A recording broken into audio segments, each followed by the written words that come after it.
ফের কলকাতায় অস্ত্র উদ্ধার। স্ট্র্যান্ড রোডে অস্ত্রসহ গ্রেপ্তার করা হয়েছে দুজনকে। বাস থেকে নামতেই অস্ত্রসহ গ্রেপ্তার। উদ্ধার 3 স্বয়ংক্রিয় আগ্নেয়াস্ত্র, 22 রাউন্ড কার্তুজ।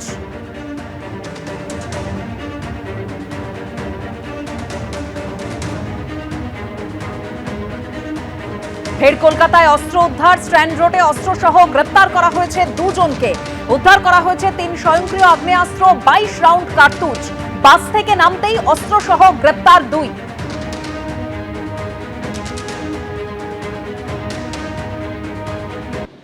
এসআইআর আতঙ্কে মতুয়ারা। এবার প্রধানমন্ত্রীর কাছে অধীর চৌধুরী। অমিত শাহকে চিঠি দেওয়ার পর এবার প্রধানমন্ত্রীর কাছে অধীর চৌধুরী। ওড়িশায় মুর্শিদাবাদের পরিযায়ী শ্রমিক খুন নিয়েও সরব হয়েছেন অধীর চৌধুরী।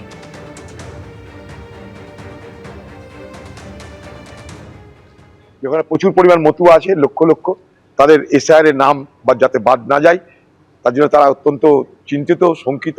এটাও দেখবেন আপনারা। আমি গতকাল অমিত শাহকেও চিঠি দিয়েছি, এর আগেও চিঠি দিয়েছিলাম অমিত শাহকে, এর আগেও প্রধানমন্ত্রীকে আমি চিঠি দিয়েছি এইসব বিষয়ে। উনি বললেন না, দেখুন আমি সবটা তো জানি না, আপনি সবটা জানি না, আমি নিশ্চয়ই জানার চেষ্টা করছি। আমি বললাম এটা না জানার কিছু নাই, সারা বাংলা উত্তাল হচ্ছে এই ঘটনায়। আপনি জানেন না কেন, আমার এটাও আমার জানা নাই, সারা দেশ জুড়ে এটা হচ্ছে, এটা দেখুন। কারণ এইভাবে পরিযায়ী শ্রমিকদের অত্যাচার করার মানে হচ্ছে ভারতবর্ষের অর্থনীতিও ক্ষতিগ্রস্ত। আপনারা দেখলেন ডেপুটি নির্বাচন কমিশনার জ্ঞানেশ ভারতী তিনি ইতিমধ্যেই কলকাতায় পৌঁছেছেন এবং সেখানে গিয়ে অর্থাৎ বাগুইহাটের শুনানি কেন্দ্রে তিনি যান এবং তারপর সিও দপ্তরে ডেপুটি নির্বাচন কমিশনার। আর কি তার কর্মসূচি থাকছে আরো বিস্তারিত আমরা জানবো সরাসরি রুমা পালের কাছ থেকে। রুমা,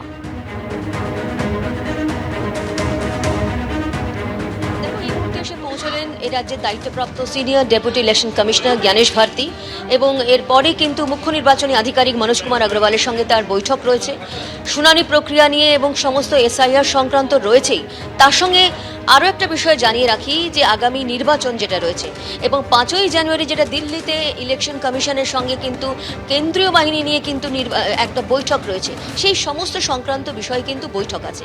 অন্যদিকে জানিয়ে রাখি 5টার সময় একটা ভার্চুয়াল মিটিং রয়েছে সমস্ত ডিএমদের সঙ্গে এবং আশেপাশের যারা ডিএম রয়েছেন তাদেরকে কিন্তু সশরীরে আসতে বলা হয়েছে। সেই সমস্ত ডিএমদের সঙ্গে যে কি বৈঠক হবে সেটা হচ্ছে হাই রাইজ বিল্ডিংয়ে বুথ করার বিষয়।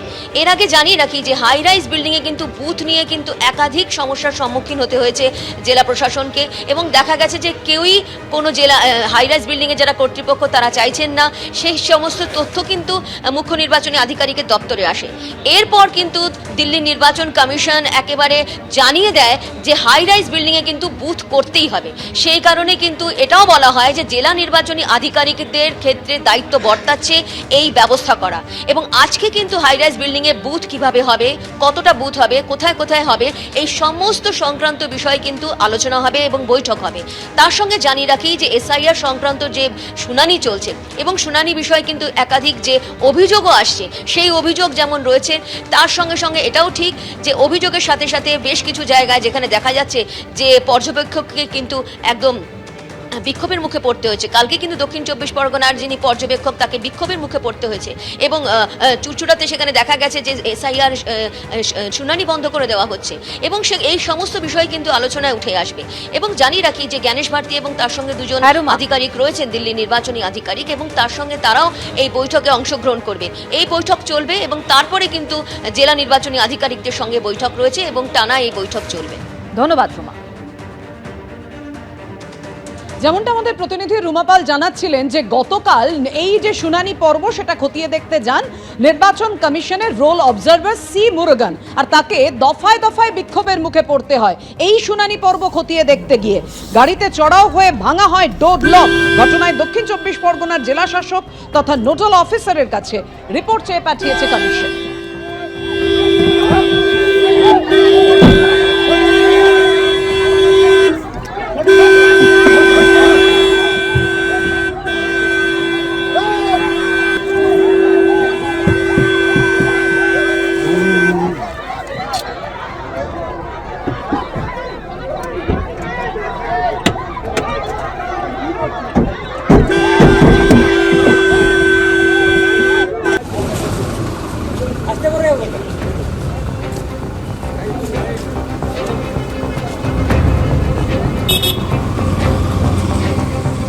মগরাহাটে এইভাবেই রোল অবজারভারের গাড়ি আটকে ধরে দফায় দফায় বিক্ষোভ দেখানো হয়।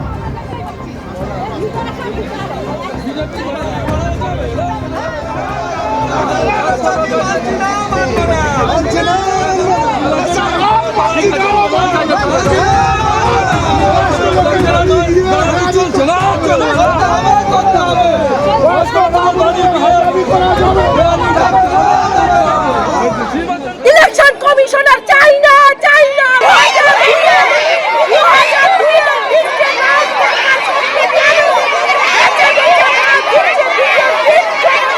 আমি আমার কাজটা করে ছাড়বো, আমি আমার কাজটা করে এখান থেকে যাবো। স্যার আপনি আপনার নিরাপত্তার অভাব করছেন কোনো পাইলট কার নেই। আরে একজন আইএএস অফিসারকে কি নিরাপত্তা লাগবে यार?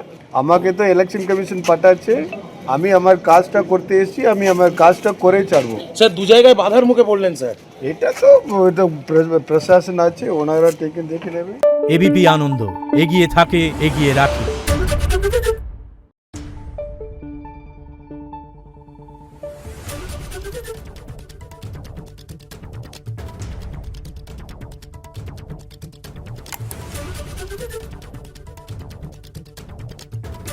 Thank you.